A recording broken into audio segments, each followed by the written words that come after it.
at napaniwala ang ibinigay na tasking sa akin ay makakatulong laban sa droga, subalit ito pala ay ginamit sa kasangkapan para sa pansariling interes at masamang layunin. Ang paghahayag kong ito ay maglalagay sa panganib hindi lamang sa aking buhay, kundi kasama din ng aking pamilya.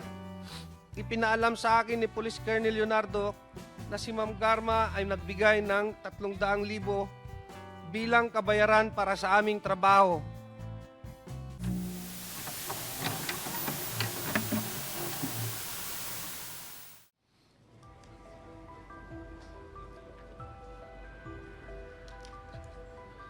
Sa mga kagalang-galang na mga mambabatas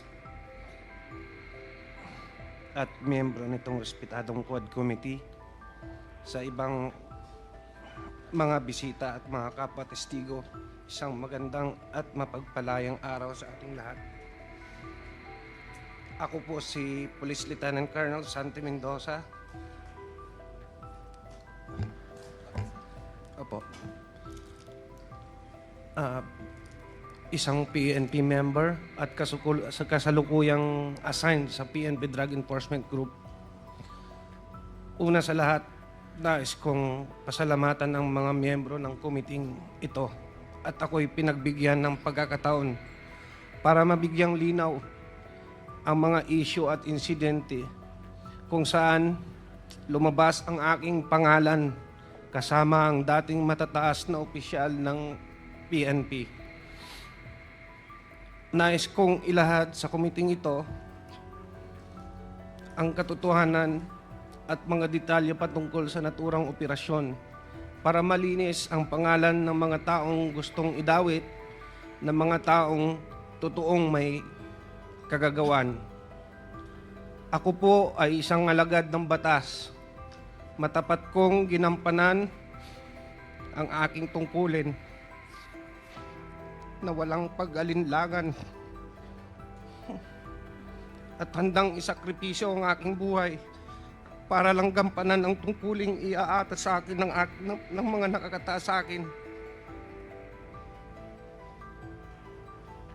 Nais ko pong ipaalam sa kumiting ito na may mga lumapit na po sa akin na mga mataas na opisyal at maimpluwensyang tao at ipilit akong pinalalagda sa ng isang preparadong sinumpaang salaysay para idiin at idawit ang mga dating opisyal ng PNP at para mailayo ang isyu sa mga totoong tao na nag-utos sa akin para gawin ang masabi ko na ngayon at mali at mapanlinlang na kautusan. Ako po ngayon ay voluntaryong magbibigay ng aking nalalaman at ilalahad ang aking naging partisipasyon sa isang pangyayari sa aking pagkakaalam ay bahagi ng aking tungkulin bilang isang tagasugpo ng salot ng ating lipunan, ang iligal na droga.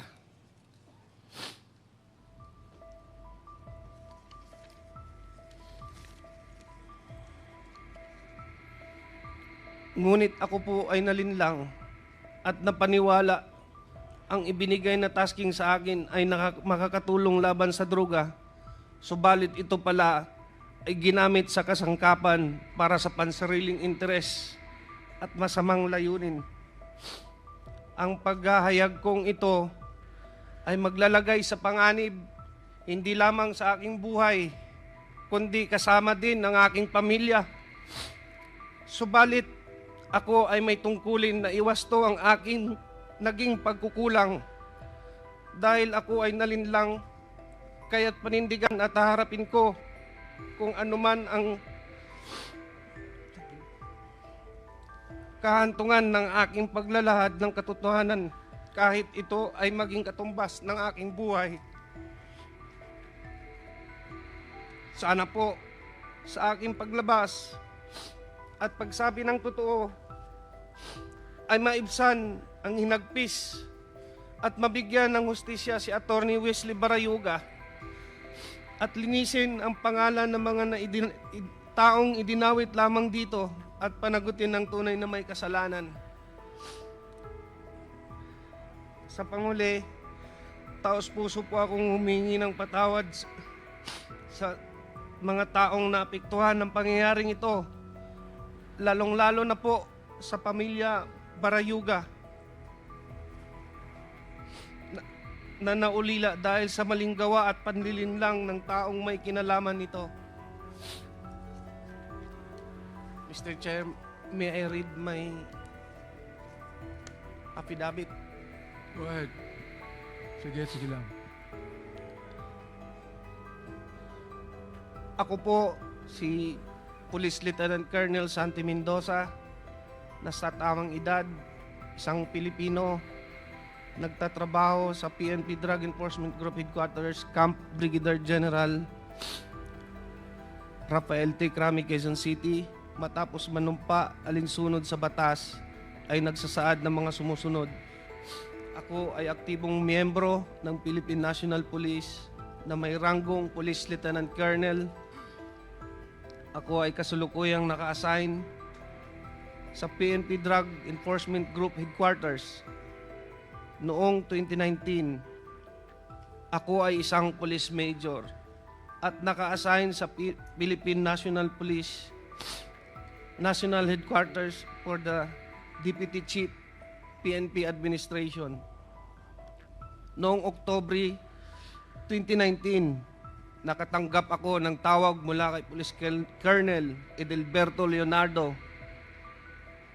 na nagbababatid sa akin na mayroon siyang espesyal na proyekto na may kinalaman sa isang high-value individual. Sangkot sa mga iligal na aktibidad ng droga. Humiling si Colonel Leonardo ng aking tulong sa pagsasagawa ng operasyong ito noong panahong iyon. Nagkatubili ako at sinabi sa kanya na kailangan ko munang pag-isipan bago ko tanggapin ang trabahong yun. Sa kabila ng aking pag-alinlangan, iginiit ni Police Colonel Leonardo na kailangan kong maging handa kapag ibinigay na niya ang go signal kaugnay ng nasabing operasyon.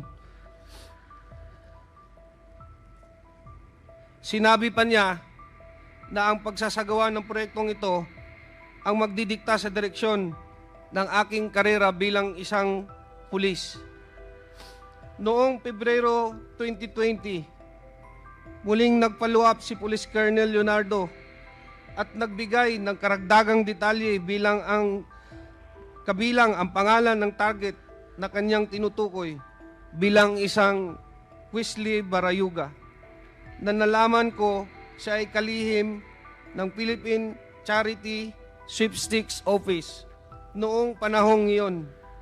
Binigyan din niya ako ng sinopsis na naglalarawan sa umano'y pagkakasangkot nito sa iligal na droga. Matapos matanggap ang impormasyon, sinabi ko kay Sir Leonardo na dahil isang opisyal ng gobyerno ang target, mahalaga na magsagawa ako ng sarili kong verifikasyon. Ngunit sinabi niya na hindi na kinakailangan dahil ang utos ay mula kay GM Garma, dating Colonel Rowena Garma, na may personal na kaalaman tungkol sa mga iligal na aktibidad ng droga ni Wesley Barayuga. Sa kabila ng aking pag-aalinlangan na tanggapin ang utos na ito, sa kadahilanang isang opisyal ng gobyerno ang aming target, ako ay napilitan na lang na sumang-ayon at sumunod dahil ang utos ay mula sa nakakataas na opisyal at upperclassman ko na si Colonel Leonardo, at ang utos ay galing mismo sa isang opisyal ng gabinete ni Ma'am Rowena Garma.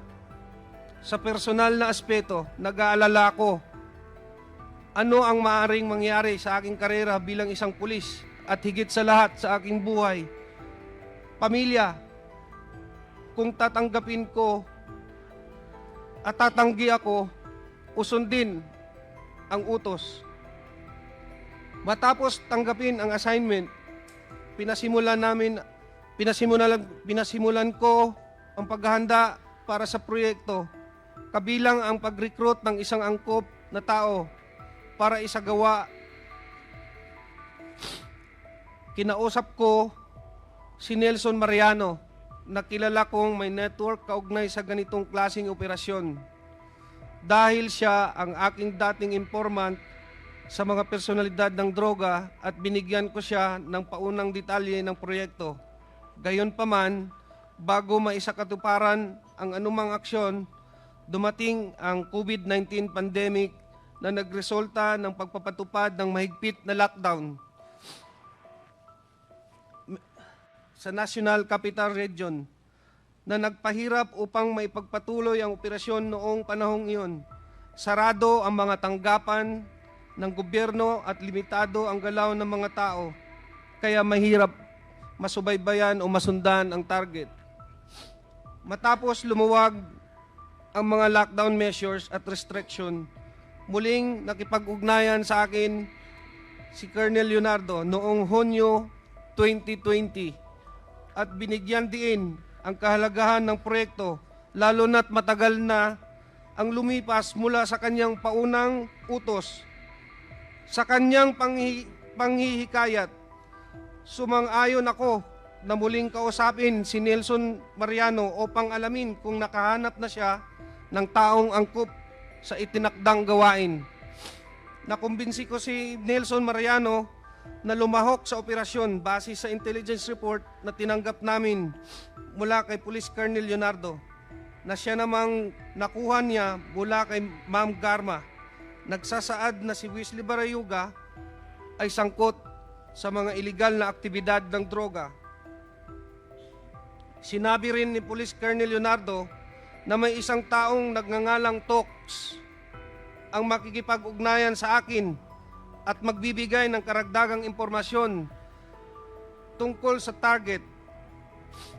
Ang nasabing Tox, ayon kay Police Colonel Leonardo, ay isang bata ni Ma'am Garma mula sa CIDG. Matapos makatanggap ng tawag mula kay Tox, sinabi ko sa kanya, mag-coordinate siya sa aking middleman na si Nelson Mariano, na siyang magbibigay ng impormasyon sa designated hitman.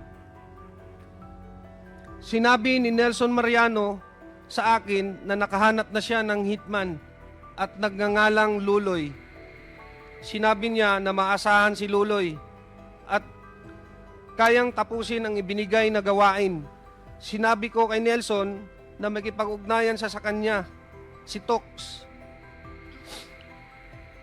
na magbibigay ng detalye tungkol sa target. Pinayuhan ko siya na mag-ingat at magkita na lang kami muli pagkatapos ng proyekto upang ibigay ang bayad na manggagaling kay Police Colonel Leonardo. Noong Hulyo 30, 2020, muling tumawag si Colonel Leonardo at ipinaalam sa akin na ang target na si Wesley Barayuga ay nasa PCSO at maari na naming isagawa ang operasyon. Ipinadala niya sa akin ang larawan ni Wesley Barayuga habang ito ay nasa conference meeting sa loob ng PCSO. Sinabi ni Colonel Leonardo na ang larawan ni Wesley Barayuga ay kinuha at ipinadala sa kanya ni Ma'am Garma. Sinabi rin ni Colonel Leonardo na hindi kami mahihirapan sa pagsasagawa ng operasyon dahil nag-issue na si Ma'am Garma ng isang service vehicle para gamitin ni Wesley Barayuga at binigay sa akin ang description at plate number ng sasakyan. Sinabi niya na maari na naming tirahin si Wesley Barayuga pagkatapos niyang lumabas sa gusali. Ipinasa ko ang lahat ng impormasyong ito kay Nelson Mariano. Matapos na matagumpay na naisagawa ang operasyon, ipinaalam sa akin ni Police Colonel Leonardo na si Ma'am Garma ay nagbigay ng 300,000 bilang kabayaran para sa aming trabaho. At ito ay iaabot ni Tox sa aking middleman na si Nelson Mariano. At nang magkita kami ni Nelson, inabot niya sa akin ng halagang 40,000 bilang aking bahagi sa kabayaran. Isiginagawa ko ang salaysay na ito upang patunayan ang katotohanan ng mga nabanggit na pangyayari kaugnay sa pagpatay kay Wesley Barayuga na isinagawa sa ilalim ng utos at direktiba nila Police Colonel Edelberto Leonardo at Ma'am Riena Garma. Bukod dito, ginawa ko ang pahayag na ito ng kusa. Walang anumang pamimilit, panggigipit o anumang uri ng kabayaran, salapi man o kahit anuman, at para sa anumang legal na layunin na maaari nitong paggamitan. Bilang papatotoo, aking nilagdaan ang salaysay na ito noong September 25, 2024 sa lungsod ng Quezon. Congressman Pimentel, go ahead. Mr. Chair, can I proceed with my interpellation? Go ahead, go ahead. Sinabi na naman ni Colonel Mendoza dito sa sinumong sa Mr. Chairman. Laysay. With due respect, Congressman Pimentel, can you play the video, please, before you interpolate, Mr. Chairman?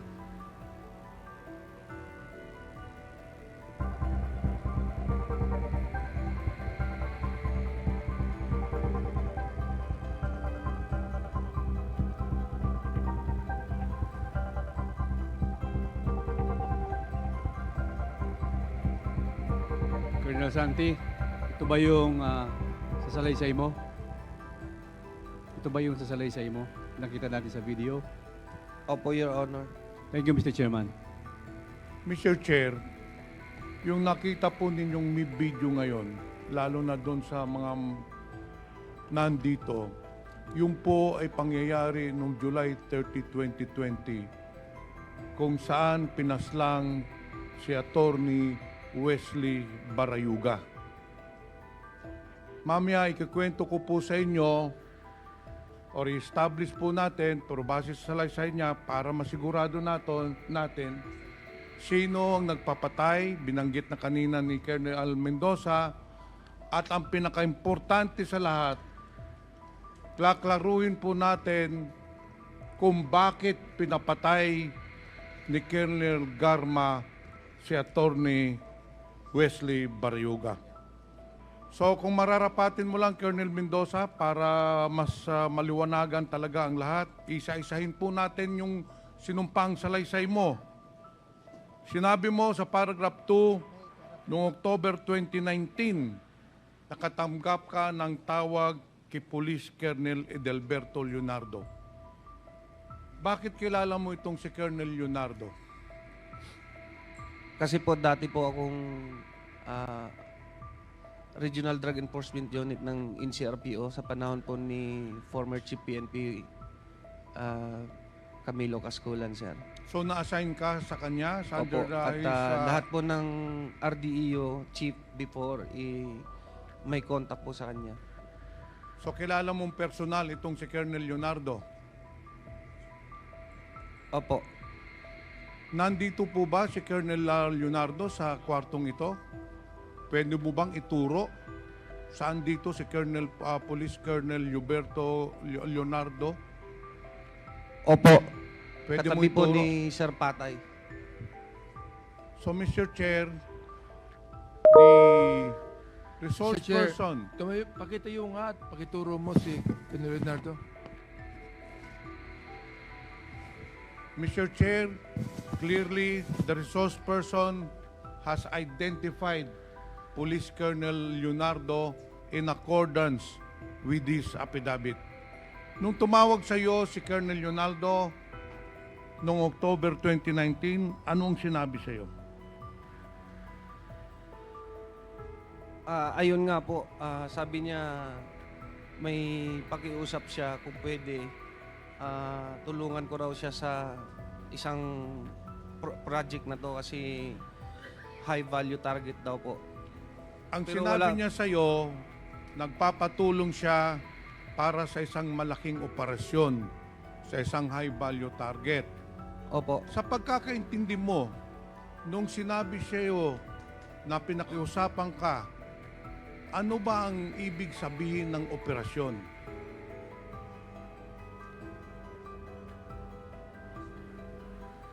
Mr. Chair, sa pagkakaalam ko po, that was a time of war on drugs. So, it's a liquidation po. Colonel Mendoza, in police parlance, pag sinabing operation, ibig sabihin meron siyang ipapapatay. Ganun po ba? Ang pagkakaintindi mo nung sinabi sa'yo na may operation siyang hinihiling sa'yo? Opo. Ngayon, dito sa pangatlong paragraph, hindi ka kaagad nag-oo sa kanyang hiling na gawin yung operasyon. Bakit nag-alanganin ka?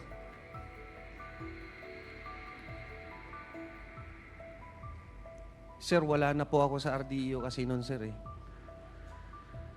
So hindi ko muna sumagot kay Colonel Leonardo na Opo, gagawin mo. Pero nung Pebrero 2020, tumawag na naman si Colonel Leonardo sa iyo at nagbigay na ng karagdagang detalye. Anong detalye yun? Sir, nilagay po nila sa listahan si Sir Wesley Barayuga po. So, in short, Colonel Mendoza, sinasabi ni Colonel Leonardo na yung target ng operation ay walang iba si Attorney Wesley Barayuga. Opo. At nagbigay po sila ng synopsis tungkol sa activity ni Sir Wesley Barayuga daw sa Pero that is very clear, drug Mr. Chair, activities. na fabricated yon para maniwala ka. Kilala mo ba yung Wesley Barayuga? Anong time na yun po? Hindi pa po. Nung February 2020 po. Hindi ko siya, naririnig ko siya sa ano sir kasi secretary siya ng ano sir eh, ng PCSO sir. Mr. Chair, yung binabanggit po ni Colonel Mendoza na sa pag-uutos ni Colonel Leonardo, si Attorney Wesley Barayuga po, for the information of everyone, is a retired police general, PMA Matikas Class 83. He was the corporate board secretary of PCSO. He assumed his position on January 24, 2018 until his death on July 30, 2020. Nagpag-abot po sila ni Colonel Garma. Si Colonel Garma naman po ay July 15, 2019 na italaga sa PCSO hanggang June of 2022. Balikan po natin yung sinampang salaysay mo.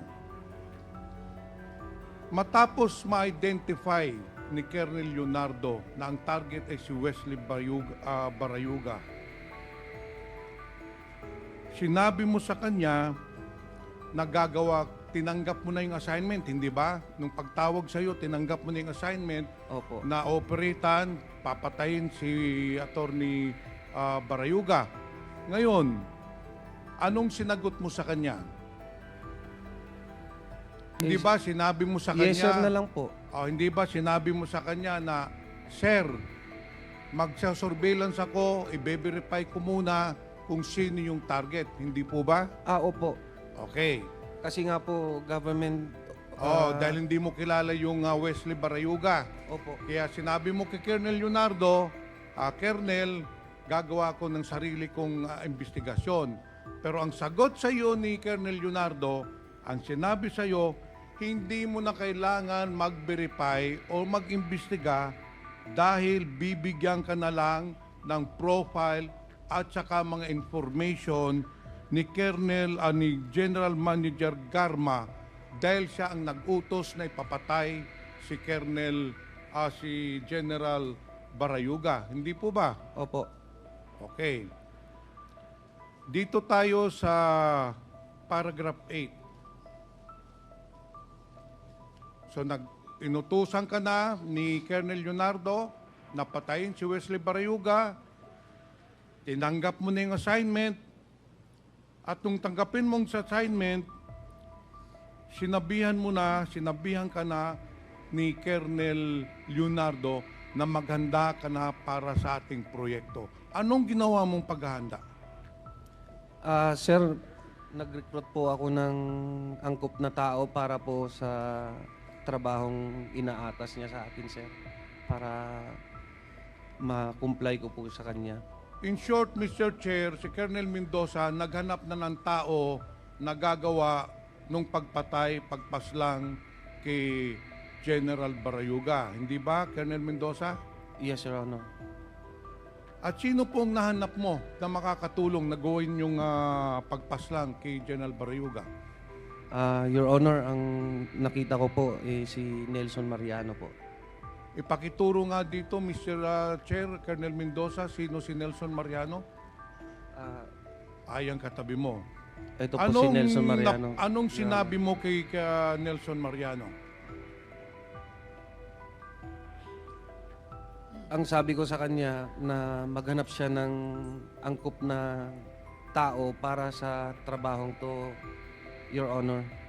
In short, sinabihan mo si Mr. Nelson Mariano maghanap na ng hitman. Opo. Maghanap na ng hitman na siya ang papatay kay General Barayuga. Hindi po ba? Opo, Your Honor. Bakit mo kilala itong si Nelson Mariano? Isa ko po siyang informant nung dati po sa regional, nung nasa RDEO pa po ako ng NCRPO.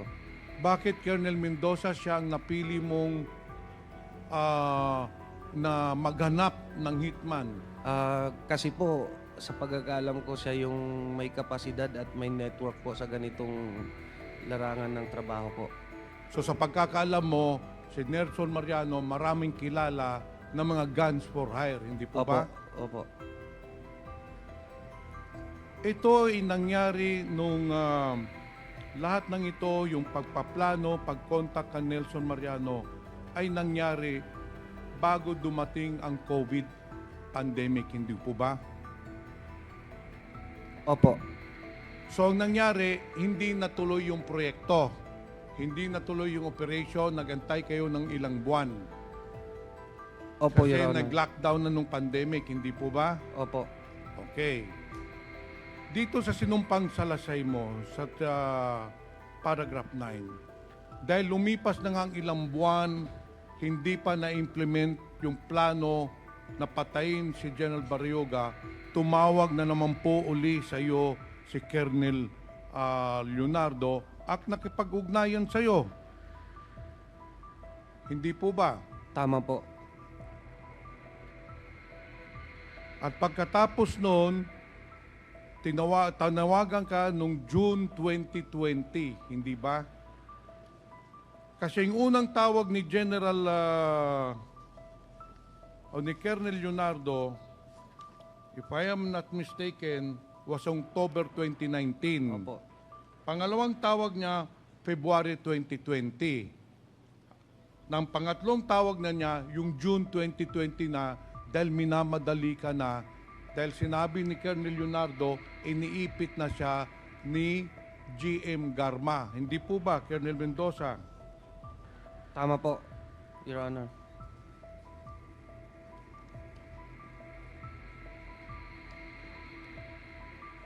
Ngayon, nung na-contact mo na si Colonel Nelson Mariano, tumawag uli sa iyo si Colonel Leonardo at sinabihan ka na may isang taong nagngangalang Tox na tatawag sa iyo, hindi ba? That day po yun na sa sir sa Your Honor na tumawag sa akin. The same time lang po yun. Tapos nag-relay siya na may talks na magkapag-coordinate nga daw sa amin na Yun tao ang ni- makikipag-coordinate Opo. niya sa iyo. Anong sinabi exactly ni Colonel Leonardo sa iyo? Sino itong Tox na ito? Si Tox daw po, bata ni Ma'am Garma. Kung sa pagkakaalam ko ang driver security.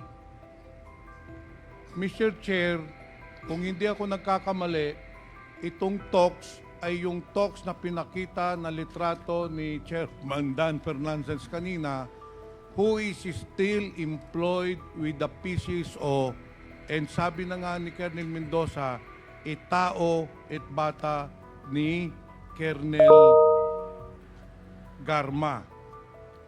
Nung tinawagan ka na ni Tox, anong sinabi sa'yo?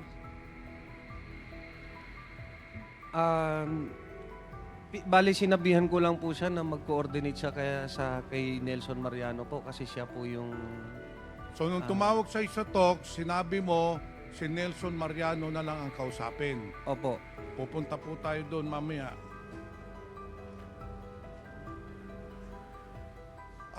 Nelson Mariano, nung nagkausap kayo ni Tox, anong pinag-usapan ninyo? Magandang hapon po, Your Honor. Oh. Binibigay niya po sa akin yung mga impormasyon, lahat ng detalye, sasakyan, at oras ng paglabas ni General Barayuga. So in short, binigay sa iyo ni Colonel Leonardo lahat ng information, whereabouts ni General Barayuga. Ang nagbigay po si Tox. Si Tox na ang Tox po. nagbigay. Ngayon, sa paragraph 12, Colonel Mendoza, nagkausap kayo ni Nelson Mariano at sinabihan kang nakahanap na siya ng hitman. Ano ang pangalan ng hitman na nahanap niya? Ang sabi ni Nelson, alias Luloy daw po. Alias Loloy. Opo. Ano naman ang sinabi ni Colonel Leonardo sa iyo, magkanong ibabayad doon sa hitman na si Loloy? 300,000 daw po galing kay Ma'am Garma. So very clear na sinabi niya yung 300 piso na ibabayad kay Loloy, na yun ang papatay kay kay General Barayuga ay manggagaling kay Colonel Garma. Yung po ba? Opo, Your Honor. Mr. Chair, the plan was set from the very beginning. Tumawag si Colonel Leonardo kay Colonel Mendoza, sinabihan siya na may operation, and then si Colonel Mendoza, kinontak naman si Nelson Mariano, and then itong si Nelson Mariano, kinontak naman yung Loloy na hitman, at saka nag-usap sila ni Tox na tao ni Colonel Garma.